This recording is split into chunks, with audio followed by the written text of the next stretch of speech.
Ladies and gentlemen, today we have an amazing guest here with us today on our podcast, Tom McGlynn from BresicWhitney. Tom has a very impressive tenure in the real estate industry, 17 years, I believe, in real estate, with some great big brands leading the real estate industry, McGrath, the agency, and now BresicWhitney. Also auctioneer, not just a CEO. I think you've called over 6,000 auctions, I believe. You're definitely someone who's probably got some great experience to the front line and what you're seeing across the market. You're privy to different marketplaces as well. So, Tom, great to have you on board. Thanks for having me, Theo. It's great to be here. So, talk to me.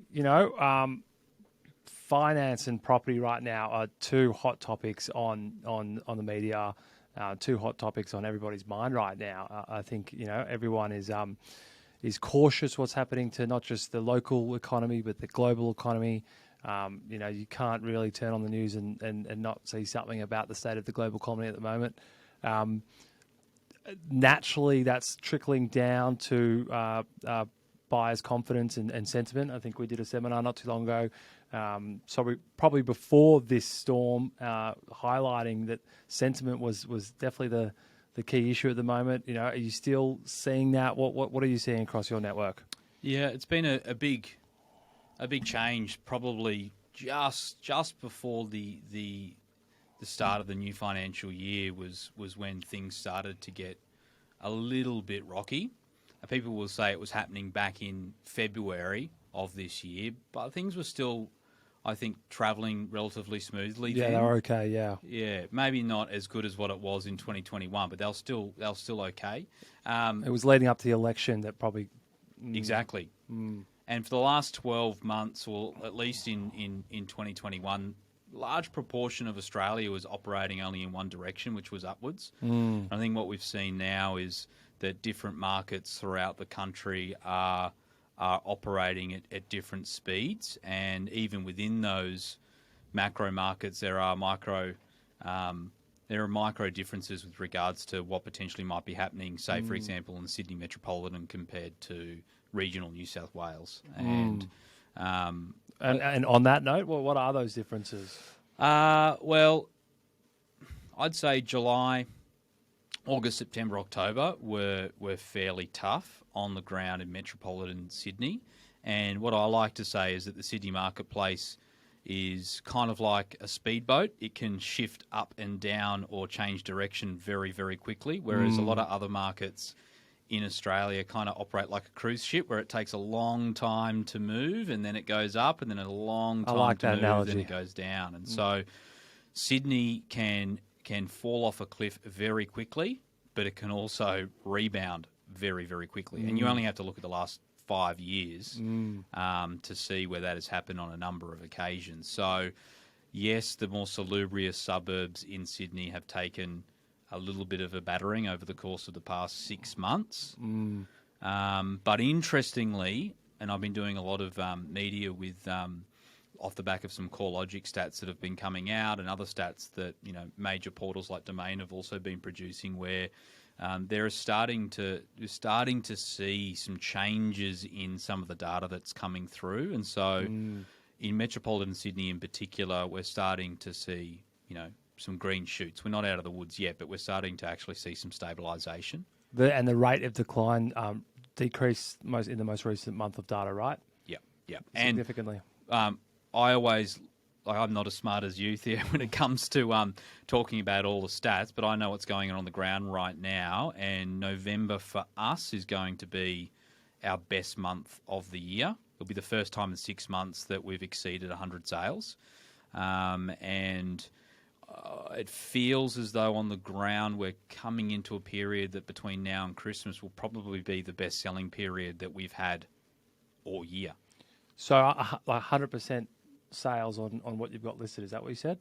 No, so first time that we'll go over 100 sales, so 100 transactions. Sales. Okay, yeah. In a month. So volumes increase, because it's been quite low volume, right? There hasn't been much stock on the market for this spring this year, a lot less than last year. Well, in the month of October, there was 40% less auctions conducted across Sydney than there was for October 2021. It's funny because I've also noticed this week, and this week being, one of the last weeks of November, that I've seen property be listed onto the market, new listings, which is unusual because normally people probably wait to the new year if they're going to list now, because letting into Christmas, people are just naturally quite distracted. And I think that's off the back of that confidence you're talking about. So last week we saw the US inflation data come out, which was a lot lower than anticipated. They were expecting inflation to be 8.2%, which is lower from the month prior, but it actually ended up to be 7.7. And we straight away saw the share market rally, biggest rally since March 2020, and both locally and in the US. And I feel, all our real estate partners that we speak to, straight after that data, there's just confidence again. And that probably goes in line with what you're seeing, right? And also a lot of, major property economists are saying that we potentially are at the back end of this rate cycle. Now, that might not be the case. There might be still a few more to go. But I still think you can begin to predict where interest rates are going to fall and land more confidently than what it would have been 6 months ago. I think you were sharing data with me with relation to what all the major banks were predicting, and they changed multiple times. No one knew. Yeah. No one knew. They were stabbing in the dark at one point. Whereas now you're starting to be able to see that, and I think that does help with buyers understanding, okay, well, what's going to be an area that if they get to this, I'm comfortable with that. And I really do think that this is something that probably doesn't get discussed a lot, but different years, different auction weekends, or the last auction weekend for the year sometimes falls quite close to Christmas. And this weekend, the last auction Saturday will be the 17th of December, which is actually quite close to Christmas, and that means that there's more opportunity for more property to continue to come on to the market this late in the year. So we're the middle of November now, and you could still launch a property in the next, say, 5 days and potentially still have an auction in 2022. And so, that's why I think there's going to be a flurry of activity leading later into the year than what we potentially have experienced in recent times. And that, I think, combined with a bit of the confidence that you've talked about and low auction volume, still low properties coming to market, has meant that there's an environment that both sellers and buyers want to transact in now. It's competitive again because there's not much stock, but confidence is reestablishing, and people think that maybe now is not a bad time to buy. Although there's still speculation, CBA and a few economists out there like to talk about some pessimistic views towards next year, which, I think those same economists did have some pessimistic views towards property prices through COVID. So just going back on that point about, another little flurry, you could say, pre-Christmas, there's definitely trends are sort of changing. Are you saying where we'll probably are you seeing a significant increase in listings that will probably come onto the market shortly, or are they already on the market? Well, there's a couple of hangovers from COVID that I think aren't going anywhere, and that was that we saw, traditionally the major markets in Australia, Sydney and Melbourne, were very, very seasonal in the way that property was sold. Very seasonal. That largely concentrated around, especially in the salubrious suburbs, around school holidays. But with the rise of technology in the real estate space in particular, and people's attitude towards using technology to transact, has meant that we'll still see some form of seasonality, but it's not going to be as pronounced. And you can already see this with forward listings. So not only do you have listings coming on later in the year now for later auctions, but you've got a lot of people that are listing in December in preparation for launching in January. And traditionally in the Sydney marketplace, most people would launch their campaigns post the Australia Day public holiday. That's generally been a little bit of a barometer historically.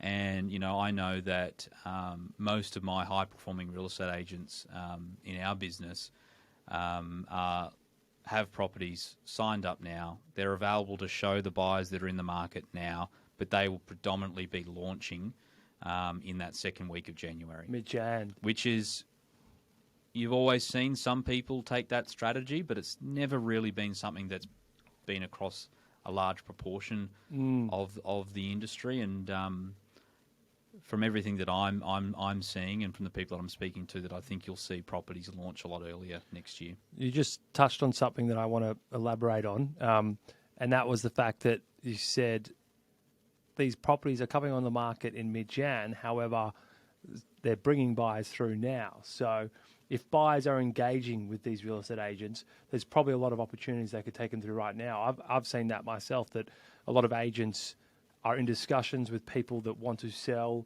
but they're a bit cagey of taking their property to market right now because of things going on. They don't want to be, unfairly treated in terms of price. So they sitting on the fence but willing to bring buyers through.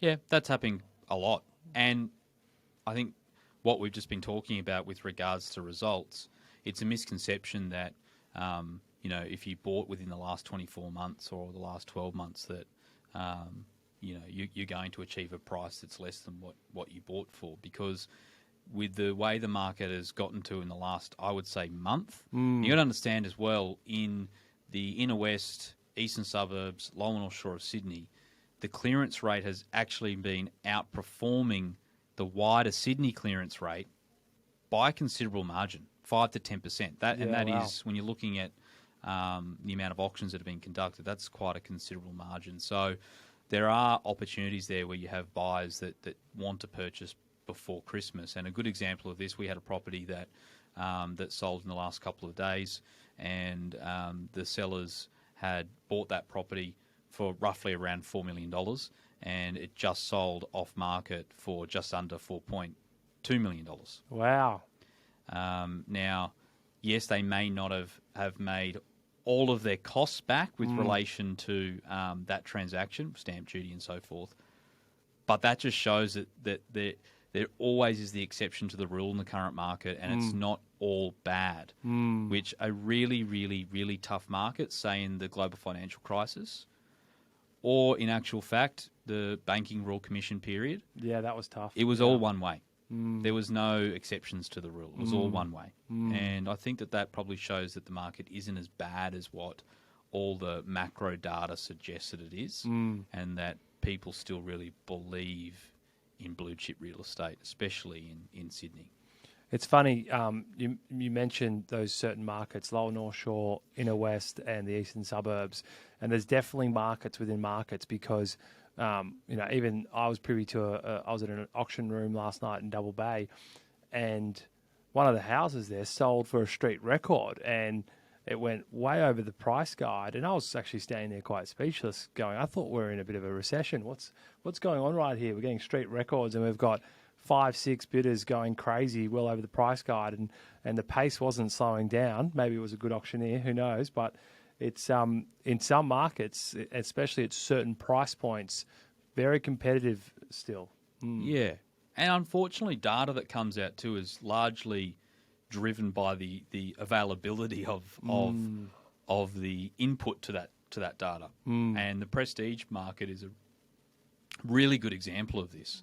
That when we started to head into a phase where people were really concerned about inflation, they were concerned about world economic events that were occurring, people that owned prestige property in Sydney just bunkered down, did not even think about selling because they have the luxury of being able to do that. So unless there was a genuine reason for them to transact, there was just no prestige property coming on the market. Then all of a sudden, over the course of the past month or two, more seems to be coming on. There's been more,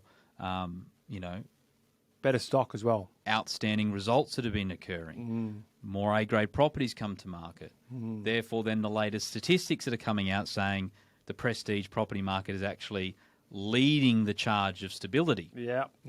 So this is where sometimes I think that there's always a story behind the data, and I do believe that, because it's interesting, people might be hearing you and I speak and going, okay, well, you've got a real estate agent and a broker talking about, no, the market's all okay. Like, there still is examples of people that are not in great positions, and there are examples of people who are selling for less than what they paid 12 months ago. But there is also equal amount of examples where the opposite is happening, which kind of brings balance to the market, I think. It's all case by case as well because, to your point, we've definitely been privy to some of those sales, below what they paid for, a year or so ago. But in 2020, or more so 2021, there was certain properties that were sold well above what they were actually truly worth, right? Some people bought well in 2021 and some people just paid too much. And sometimes this correction is actually warranted because we didn't want that growth that we saw in some areas. It was unsustainable. It was unwarranted. We had emergency cash rate levels, which was probably a little bit unhealthy for the property market to have any longer than we did. I think in my opinion, personally, how I look back at that, I think we probably went a bit too aggressive on the cash rate cuts. I don't think we needed to get down to 2%. That did make a significant impact on the property market in terms of price growth, which some people benefited from, but unfortunately some of the people were frustrated because they weren't in the running as such. And also, obviously, consumer spending went really sky high, leading to the inflation problem that we have now. Tell me, you mentioned other markets. Are you privy to markets outside of Sydney? Are you watching what's going on in Brisbane and in Melbourne? Yeah, well, I'm lucky because I hold the position of Deputy President of the Real Estate Institute of New South Wales, so I get to speak to a lot of people regionally, and then speak to my counterparts in other states. And I think everyone is experiencing challenges, but like we just talked about earlier, I think that in Sydney, in particular suburbs in Sydney, say for example Paddington is generally the first place that you will start to see some pressure.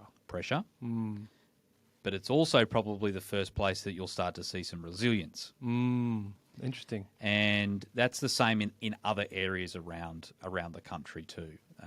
And again, I talked earlier about some of the hangover effects of COVID. I think people's ability to be able to do work from different areas has meant that there are going to be some regional areas where prices don't fall as dramatically as what they have in previous corrections. Say, for example, in the global financial crisis, properties in Noosa, Sunshine Beach, properties in Byron Bay, for example, they significantly dropped. It's interesting that you say that because there's people come out and make comments about the fact that some of those markets like Byron Bay, I think Byron Bay was one of the suburbs in the whole of Australia that had the biggest growth. I think they called it the Chris Hemsworth effect. And they say that a lot of that, I guess, urban sprawl as such, people moving out of metropolitan areas into sort of regional areas or coastal towns as such, was because of the work from home arrangements and COVID and people thinking that they don't need to be in the office anymore. However, there's been a bit of a change with a lot of those people wanting to come back, right? You don't think that's going to? You're not seeing any of that across the markets you're privy to? Yes. But we have to remember that, and I think you and I have discussed this earlier, the type of person or people that were buying the property have quite a significant buffer when it comes to their mortgage repayments. And, in these really tightly held regional markets, the type of people that were driving the growth, they have the luxury of being able to hold. Where unless there's something significant that happens at a large macroeconomic event potentially that happens, like what happened in the GFC, that affected business far more greatly than what, say, business is being affected at the moment. I just cannot see those people exiting those markets, and I think that people have so much more flexibility with their living arrangements at the moment, and for certain people I see that changing, but for a lot of people I don't see that changing. We've already covered this a fair bit in previous podcasts, but just to touch on your point about that buffer, you can hop on the Australian Bureau of Statistics ABS website and the RBA website, and both have a lot of data on people's cash reserves at the moment and the cash buffer they essentially accrued through 2020 and 2021. And you're right, people saved up more savings than ever in that period of time. And so, yes, interest rates are doubling or whatnot, and people are coming off fixed rates of 1.99 to 4.5%, let's say, but they've got more cash than ever, and that's because they were paying half the amount they should have been. So, and you're right, a lot of those, we've definitely been privy to a lot of those people that have moved into, regional areas, still maintain a residence here, maybe an apartment. So clearly they're financially secure.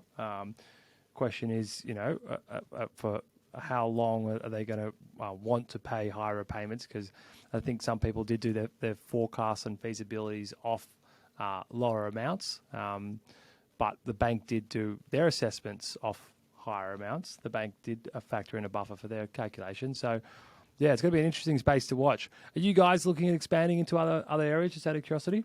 For us as a business, yeah, definitely. Like, we've traditionally been a business that is focused on the inner city markets, although we do have the number one market share in Hunters Hill, and we sell a lot of real estate around Hunters Hill and Gladesville and so forth. But, for us, we're looking to expand our footprint in Sydney, and there's probably two markets that we have our eye on that we believe are great markets, like the Lower North Shore, areas like Mossman, Cremorne, Neutral Bay.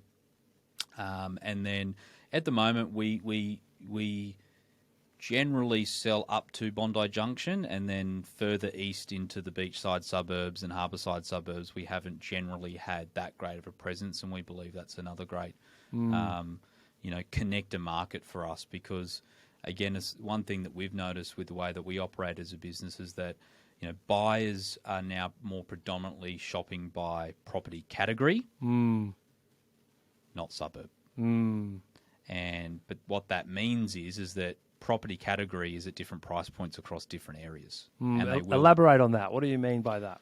So obviously one of the biggest trends, and the reason why family homes and apartments that were in great lifestyle locations were very popular throughout the course of COVID, is because people started making their property purchases based upon the lifestyle that a property can offer them. Rather than location and being proximity to the city and restaurants and whatnot that were closed for a period of time. Yeah. And that is something that has continued to occur. So, especially because there was a baby boom, right? So people probably aren't fussed about going to restaurants and being in social places as much anymore. The amount of traditional Paddington buyers that began purchasing in the Balmain Peninsula, in suburbs like Balmain, Rozelle, Balmain East, Birchgrove, was enormous. Because they're getting more of a house, right? If you're coming from Paddington. Same category of property for half the price. The same can be said as well with relation to,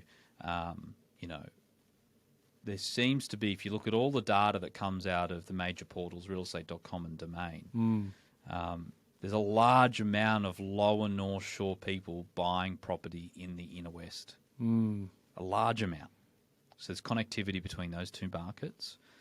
And equally, there's a lot of people that might look to upgrade from a terrace in a city, but cannot afford to get into a family home in a beachside suburb or in a harbourside suburb such as Bellevue Hill or Lara, Vaucluse or Bondi, Bronte, and Tamarama. So they're going the other direction. They might go into the Lower North Shore because of the value that's on offer in, say, Mossman for a family home compared to the eastern suburbs. And, that's something that a lot of buyers now are broadening their horizons with regards to the category of property they're looking for. And we believe that we need to expand our horizons to help, meet the demand of our clients. I'm going to put you on the spot here. We don't really... we try and keep these podcasts nice and casual, and so I don't give Tom too much heads up on what we'd like him to talk about as such. But if you were, you mentioned a great word there that I love people talking about is value, right? And I definitely think in any market there is value buying, right? Even through 2020 and 2021, there was markets that had opportunity and you could buy for good value, and right now there's still great value on offer. If you're going to pick a few markets that you feel, you mentioned the Lower North Shore. Any areas of particular in the Lower North Shore? I've always felt if you're an investor and you're looking to invest at the moment, and there's no secret that vacancy rates are at an all-time historic low. For us, we manage close to 3,500 investment properties, and our vacancy rate is below 0.5%. Yeah, wow. That's record low, right? Never even seen that. Well, that means that for 3,500 properties, we might only have 15 available to rent. Which is an issue, right? That's not a good thing. Whilst it's not a good thing. Whilst it's great for investors, whilst investors are happy that if they put their property market, there's someone's going to go straight into it straight away. It's a housing shortage. And there's more that we can peel back on that, because I think that's going to be a huge topic in the next state election. It's going to be a massive topic that's going to be discussed. To address the housing issue? Yes. It is a big issue. However, in saying that, I wouldn't mind peeling back on that right now, actually, Tom. Well, you've already seen it with the start. You've already seen it with the start of Dominic Perrottet launching his new initiative with relation to stamp duty reform, although it's not really reform, because you're basically just shifting the payments over time elsewhere.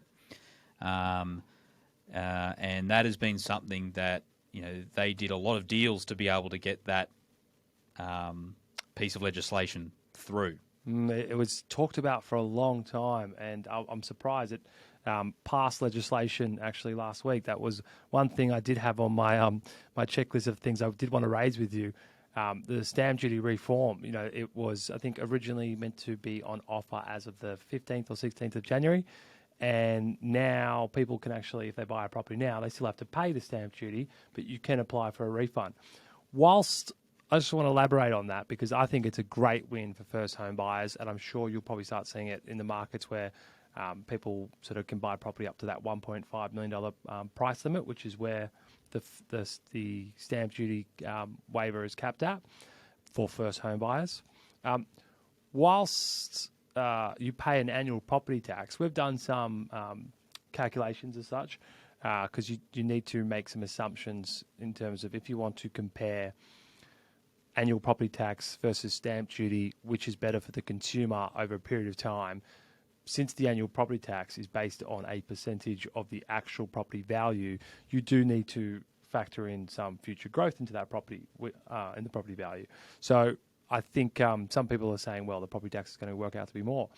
We did some numbers where if it was 2.5% annual property growth, that's land value growth, it would take 14 years before the amount you pay in annual property tax would be more than stamp duty, which I think is a great win, because many first home buyers wouldn't own their first property for more than 14 years. I think most first home buyers probably own their property for 5 to 6 years. We did find some data from the New South Wales government that said half of owner-occupiers own their property for about 10.5 years, but that's factoring in retirees and whatnot that probably stay in their home for 20-odd years. Yeah. I think that first home buyer segment is probably only 5 to 8 years, I'd say. So I think it's a great win. Not only are they not having to pay that much stamp duty up front, it minimises, it minimises the minimum amount they need as a deposit from basically 9.5%, call it, to 5%. It's like half as much. So I think that's going to make a big difference in terms of affordability for people. I think a lot of people can now get in the door, because a lot of people that we speak to can afford the repayments on a property in that 1 to 1.5 mil category or below, but they just don't have that 10% deposit, and now they only need 5. Is that what you're feeling? It's a definite win for first home buyers. A definite win for first home buyers. The problem is investors. However, you would know this because you're obviously helping a lot of people buy investment properties. The more tax that we put into play that's ongoing for investors, the more it just does not incentivize people to buy investment properties. We should elaborate on that, because I was just talking about first home buyers and owner occupiers. You're right. If that first home buyer turns the property into an investment property, they're talking about a 1.1% annual property tax, which is a lot. And you're right, to the concern of housing, that's an issue. And if you want to just jump onto the government calculator and look at how that they are formulating how much that tax would be, how they arrive at it with calculating the value of the property or the land, it's complicated. So this all loops back into what we were just talking about with relation to low vacancies, and it is a challenge that the government's going to have, because for first home buyers, this is great. There's no doubt about it. There's no doubt about it. It's great for first home buyers. But for investors, it's an issue. But if it extends past first home buyers, which I believe at the government's prerogative would be if they remain in government, they would like to reform stamp duty in this manner in its entirety, which therefore means that if someone opts into the annual property tax, that property can't be changed. That will always be the case. Whereas with the first home buyers, it's not, because the first home buyer decides to sell in 3 years. It means that they're out of that arrangement, and the person that buys that property, if they're not a first home buyer, then they go on to the old method of stamp duty. Now, the more taxes that we implement with relation to buying, owning, and keeping investment properties, the more that people will choose not to invest their money in real estate for those purposes. And the reason why that's important is because that has been the challenge, is that even in recent times when vacancy rates have been going down, rents have been going up, and traditional investment properties are becoming really, really affordable, we still have not seen investors re-enter the market in droves, which shows that there isn't current appetite for investors to get out there and buy the types of properties that people would generally look to rent. Which correlates directly to that 0.5% vacancy rate, right? Exactly. And that is a really big challenge. And a lot of people like to say that they've got the answers. I don't think anyone's really got the answers to it. I think the more that we incentivize in the right areas for normal mum and dad house owners that want to buy their first or second investment properties, which is a massive misconception in our country, that a mum and dad that own their own home and choose to buy an investment property, that doesn't necessarily mean that they are rich. Yeah, I know. This is the problem. I think a lot of people target the landlord and the Aussie that wants to buy an investment property as the wealthy person that's taking advantage of the system. But they're not. It's probably the safest way to plan a retirement is to buy an investment unit or whatnot in your super fund, or buying a property in your personal name using the equity in your home. And we should do everything we possibly can as a nation to encourage people to do so. It would help out our housing sort of shortage in New South Wales in particular, because if there was more investors out there, then developers could probably sell more stock. There's a. But that leads back to the question you're asking about. Where's the value? Now, if you're an investor at the moment, in say the Lower North Shore, and you're looking to buy an apartment in Mossman, Cremorne Point,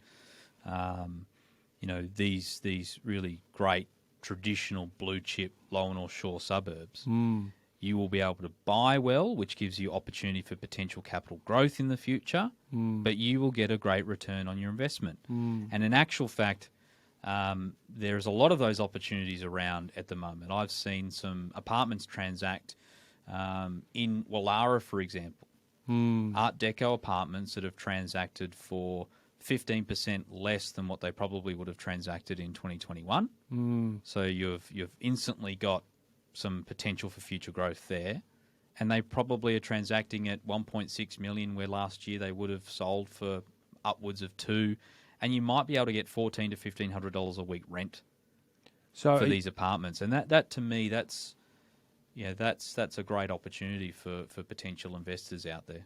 are you saying that investor market of those sort of apartments and whatnot in those core areas have probably been a bit more affected than houses as such?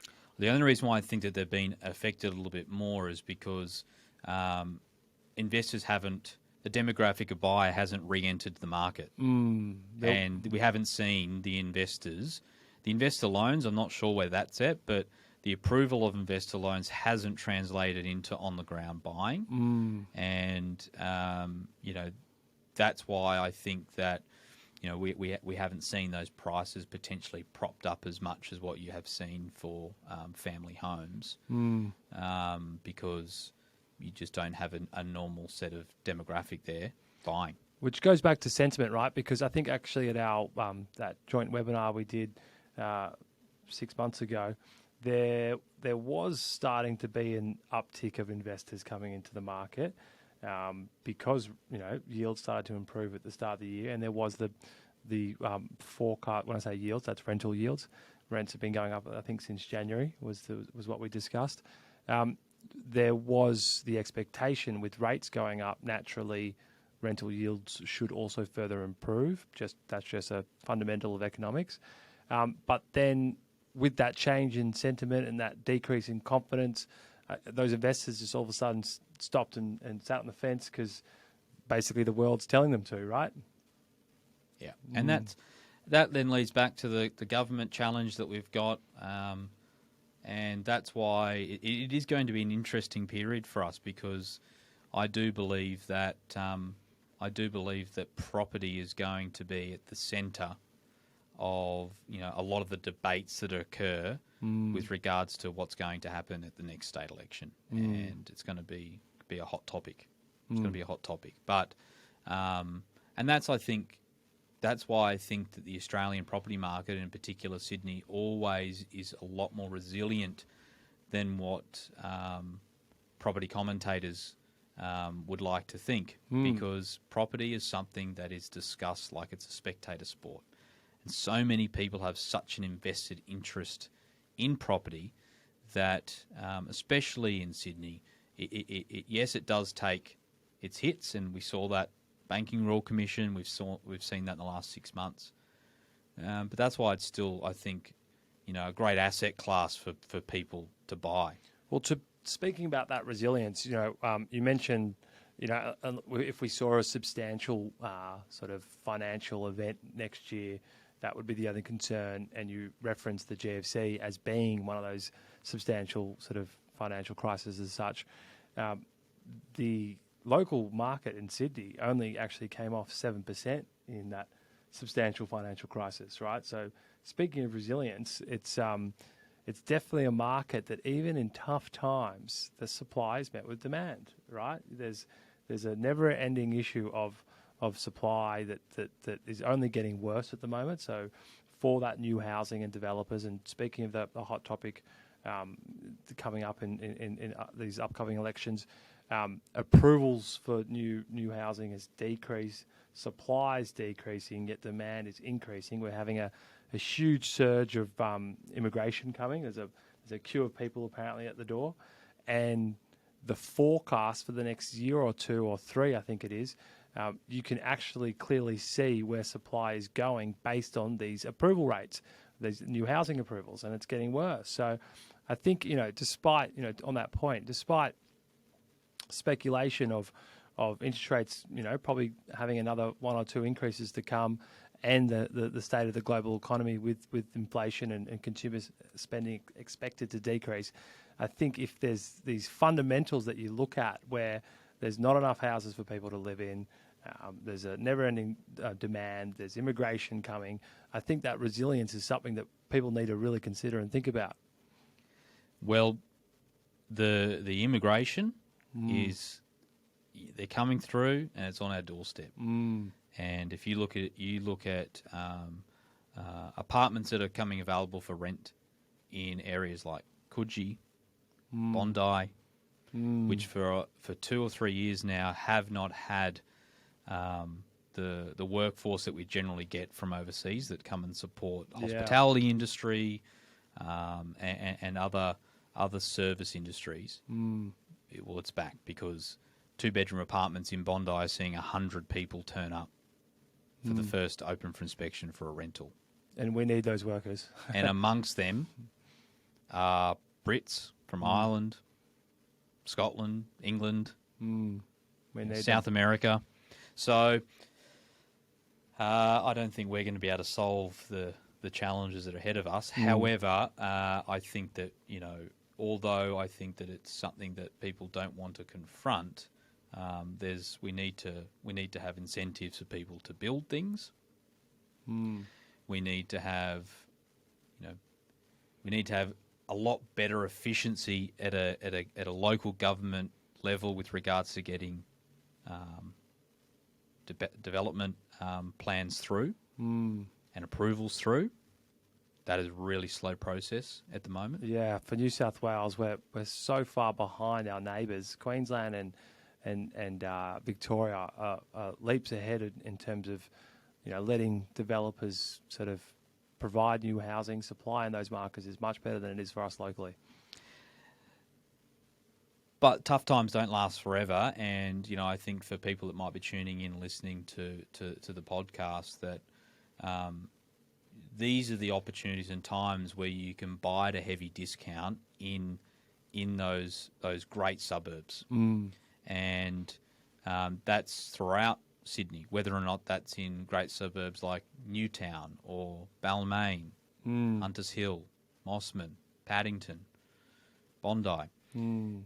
Now's the time. If you were thinking about wanting to buy something in these areas, now's the time to be doing it, because by the time you've thought about it long enough and you decide that you want to do it, the market might be on its way back up again. And as we talked about, you could very easily see the market jump by 10% if consumer confidence returns in some of these salubrious suburbs. Which historically can be proven, right? Those two markets we referred to, the Royal Commission and the GFC, straight after, confidence re-established quite quickly, and we saw at least 10%, I think, in 2009 and 2010, just after the GFC, and just after the Royal Commission and the federal election in 2019. Exactly. Interesting times ahead, and I think these incentives that the government are also offering to stimulate those first home buyers, like the stamp duty reform. It's funny, a lot of people think that's only going to help young 20-year-olds being first home buyers, but that's not the age of a first home buyer. Just a quick question for you, Theo, because a lot of people ask me this question. A lot of people are saying that instantly, like at $1.4 million, generally your stamp duty is going to be, what, 70,000 or thereabouts? Yep, thereabouts, 4.4%. 65, 70,000. A lot of people believe that this instantly means that because they have to pay that stamp duty, the bank will lend them 1.47 million compared to the 1.4 they would have got previously. Is that something that is correct, do you think? So this is a great topic, and there's a lot to probably elaborate on these T's and C's. Yeah, so people do think that their borrowing capacity, first home buyers believe their borrowing capacity is going to be greater because they don't have to pay stamp duty from a bank's perspective next year. Potentially, yes, because the minimum amount they need at a certain price has just halved. So if they were governed by their deposit, not by their income, then yes, what they can afford to do has significantly increased. However, if they were restricted by their income and not their the deposit, then no, the serviceability is still going to be an issue, and there actually is discussion that banks will probably start having to factor in that annual property tax into your serviceability. So it could be a win for some, or a loss for others. It just depends what you are restricted by. Are you restricted by your income, or restricted by your deposit? I think personally, first home buyers are more restricted by their deposit. Like I said, we see many people that can afford the repayments just don't have the cash, especially what I was leading to say before was that the average age of a first home buyer in New South Wales is 39 years old. So at that age, you've got a lot of commitments. You know, you've probably, you might even have 2 children and, you know, a car lease and a significant lifestyle that you're having to compensate in terms of living expenses. And even with dual income, it's quite hard if you're renting a house for a family to save a deposit. So I don't think it's a capacity problem in terms of income. I think it's a deposit problem. So I think it's more of a win than it is a loss in that question. That's interesting. So I know you don't have a crystal ball, Tom, and I know we've sort of already covered it. But you know, I'd love to get your take on next 12 months. What are we going to expect? I know from my point of view, you know, in terms of the finance industry, I think we're probably towards the end or top, I'd say, of interest rate rises. We've probably got, you know, maybe 1 or 2 left. Bill Evans, the chief economist of Westpac, who I follow and is probably my favourite out of all the major bank economists, he was expecting a 0.5% increase this month for November, but we only got a 0.25%. And then we saw the inflation data come out of the US lower than expected, and the US federal bank, central bank, say that a 0.75% increase now for December is off the cards. So looking like interest rates are easing off because the interest rate rises are basically taking effect. However, still probably, like I said, 2 more on the cards, I think, next year, not one for December. As we're approaching that peak, which is the driver of the current change in sentiment right now, I think, you know, are we going to see, or not I think, question to you, are we going to see, you know, probably confidence come back, the opportunists think that here's a good time to jump in? You know, have you, across your network, you know, you've already mentioned there's a bunch of people looking to list mid-January. Have there been a build-up of stock from potential vendors thinking that, you know, I'll wait till next year, wait for, you know, this sentiment and confidence to change? Are things going to, you know, look like a different landscape entirely next year? Well, we know what's happening now, but no one has a crystal ball to see what's going to happen post the 1st of January. And I know that there's a lot of data that we can analyse that looks at household spending, savings, the buffer we talked about earlier. But no one, unless you're in a household and understand the pressures that are occurring within the household, the ability for people to be able to stay on top of their mortgages, because there is no doubt about it that, you know, people that have come out of a fixed period into the current rate cycle, the current variable rate, with rates doubling on them overnight, yeah, it has been significant. Definitely, yeah. And I think that there are a lot more people than what the RBA would like to admit are suffering financially. It just hasn't translated through into the data yet. Yeah, I agree. There's always a lag on data, right? There's some great podcasts online you can actually watch about the lag in data out there in the world. So on that note, yes, there's households that, you know, probably will be hurting. But you know what's funny? You mentioned consumer spending. Consumer spending is still quite high in Australia locally. Ironically, it's in the worst categories too, like pubs, sports betting and gaming and whatnot, apparently still increasing each month. Yeah. And I think there's a bit of a drop in online shopping. However, there's been a forecast that this Christmas selling season as such, sales is probably going to be up compared to last year. I think they said 3%. That's locally in Australia. So you would imagine if spending is still strong, then households aren't probably, you know, quite feeling the pinch yet.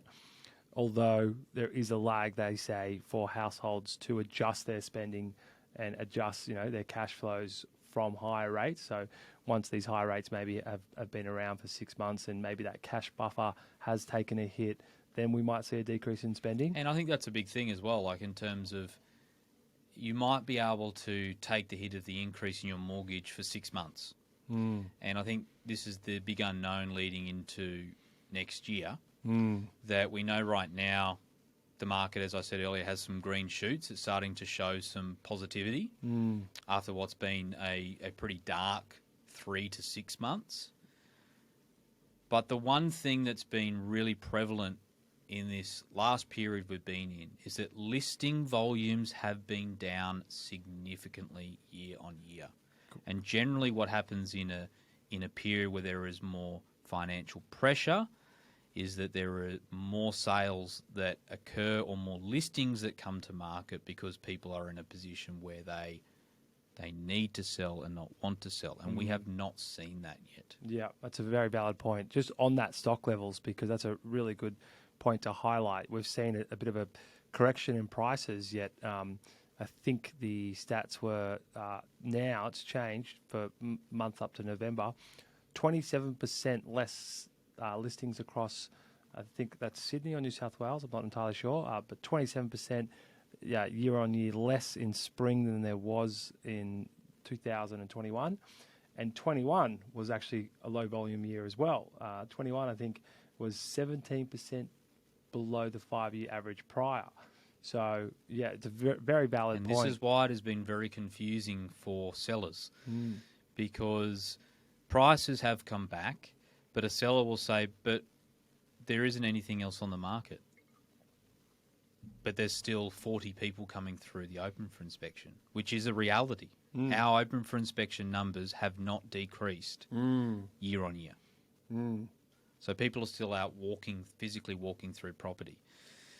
So I do believe that if the first quarter of 2023 remains the same as what it has been now, and people are more than capable of being able to service their mortgages, and there is no pressure in the household to come onto the market, I actually think that we'll see more stabilisation, just as long as there's not an event that occurs from an international perspective that is something that is not within the realms of our country.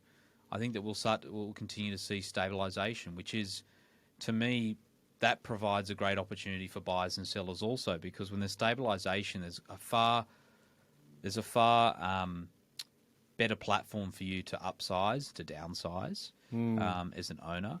And as an experienced buyer, when you're in a stable market, you're able to take your time to identify what is going to be the best deal for you. So, but we haven't seen the type of forced sales that we saw in the global financial crisis. The mortgagee in possession sales, the receiver sales, or simply just your normal average homeowner who says, my mortgage repayments have become too much, I need to sell. We have not seen that. And you might see, sure, there might be a few of them here and there. Yeah, it's a really good point that it will be a much better market to sort of transact in when there's more options around, because people are making decisions right now on the very few options on the market. And, the most educated buyer is the buyer that has been through the most amount of properties, who can compare value against the alternatives, right? And where right now there's not much of a comparison. And to your point about the data is being sort of calculated off the few transactions occurring. That's why the price drops, I believe, have been a lot more pronounced than what they potentially have been in the global financial crisis, because the data set has been smaller. That's why the prestige sector recorded huge drops. But that was such a small data set. And now that we're starting to see more of these transactions occurring, people are actually starting to realise, okay, things have rebounded a little bit. When in actual fact, they weren't as bad as what people were saying, and it wasn't as good as what people were saying. It was just okay. I do think the market will largely be driven early next year by people's ability to be able to stay on top of their current mortgage repayments. And unfortunately, people did take on more than what they probably should have, based upon what they felt on the ground were guarantees from the RBA around interest rates staying at record lows for a sustained period of time. Yeah. And so people did bite off more than they can chew. That is fact. Yeah. If And you're on the ground, that's fact. that was just unfair for those people. I understand that Philip Lowe, from the RBA, got a lot of heat on that comment, that they were promised low rates for, I think, 4 years, was it? And if within 2, they started moving, really. So I think that obviously that wasn't the case, and that the lifting in interest rates happened earlier than what a lot of people anticipated. So it just depends on whether or not that is going to have a true effect on people needing to sell versus wanting to sell. And just highlighting that, biting off more than you can chew comment, we definitely saw, even though, like I said, the bank does their feasibility and their calculation and assessments on higher rates, which now those assessment rates that they were calculating affordability at, we're now actually almost at. Even though that's the case in terms of the lending eyes and the banking eyes, the consumer still made their calculations on the actual repayment as such, and probably didn't foresee rates moving this quickly on them. Still living a lifestyle of spending a lot of money, hence the inflation problem. And it's funny that there's a great podcast about this as well, about the nature of human beings. Once you start living a certain lifestyle in terms of spending, it's very hard to rein that back in. Once people start going to certain caliber of hotels and going on holidays and spending a certain amount of money, or even just popping into your local restaurant or liquor store and upping the amount that you're spending on a bottle of wine or the caliber of the restaurant that you go to, it's hard for them to adjust. So I think people made those increases in spending, increases in lifestyle off lower interest rates, which there's going to be an adjustment coming in terms of that spending, because we haven't seen it yet. And the ripple on effect from that spending, we should see a bit of a retraction, right? Because that does affect all businesses, right? We're definitely seeing a decrease in overall volume, just like you mentioned, based on lower stock. And that's naturally going to impact revenue and profits of businesses, wages and whatnot. I think they did say that unemployment's expected to increase slightly to say 4.5% next year. And then with that forecast in mind, they're already predicting that they'll have to decrease interest rates again in probably early 2024. Actually, up until recently, the futures market was pricing that in. And it's funny, I think we have already spoken about this in previous podcasts, but just to highlight it again, in the last 25 years, we've seen the cash rate increase significantly 3 times. I think once around just after the GFC, and then just after as well in 2012, and then once around the introduction of GST, because we had an inflation issue back then in early 2000. And every time that we've seen the cash rate increase very aggressively, all those 3 times, rates came straight back down soon after. Exact same thing happened to the US Federal Central Bank cash rate. So I think there is definitely, once the RBA achieves what they want and decreasing spending, which will have an impact on the economy, once they do achieve what they want and inflation decreases, we'll probably see rates come back down. So it's probably a bit of a short-term pain. And to your point about these windows of opportunity, we didn't use those words, but that's what I call it, in terms of these periods where the downturn only lasts for so long in the property market, especially as the smart money and investors have the foresight to see change coming. And a lot of people start jumping back in, before maybe rates have even come back down. They can see that things are working. The adjustments that banks around the world governments, I should say, around the world are making to decrease inflation. As soon as we start seeing the data show that inflation's decreasing, we'll probably see that confidence and then the subsequent competition straight back into the market overnight. And a lot of buyers that I've been talking with recently, I've said to them, because I hold the same view. For me, if I was if I was purchasing right now would be I would prefer to ride another couple of % down and buy now than to wait and potentially have to pay 10% more. Especially, hopefully, if we're seeing some more options in stock and availability. And that will happen. The age-old saying is the only time that you know that the market's hit its bottom is when it's on its way back up. And I really would encourage people not to. I call it analysis paralysis, where you analyze everything so much that you become paralyzed and you don't make a decision. Like, don't have analysis paralysis when trying to buy at the moment. If you see That's a good one. I'm going to regurgitate that one myself. Yeah.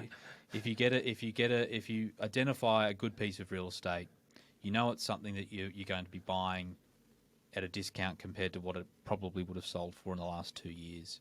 You have the ability to be able to service that mortgage. Don't overthink it, because you'll be thanking yourself once we're out of this cycle. Just like the people who took the courageous move to buy during the Banking Rule Commission, and just like the people who made the courageous move to buy during the global financial crisis, we're in that same position. The costs of procrastinating could be far worse, is what I always say. Yes, that's for the metropolitan Sydney marketplace. I do think you do need to be careful in pure tourism lifestyle markets in what you're doing, because those markets can be greatly affected and take a lot longer to return to their previous values. It's just basically, once again, the fundamentals of demand, right? Less demand, where in markets that you operate, there's just never-ending demand. Exactly. All right, Tom. Well, you have been a fantastic guest to have on our podcast. Thank you so much for coming in. Really appreciate your insights. Would love to obviously have you back again, hopefully maybe in six months or so, where we can talk back and maybe say, I told you so. That would be nice. But yeah, thank you so much for coming in. Thanks for having me, Theo. Thank you.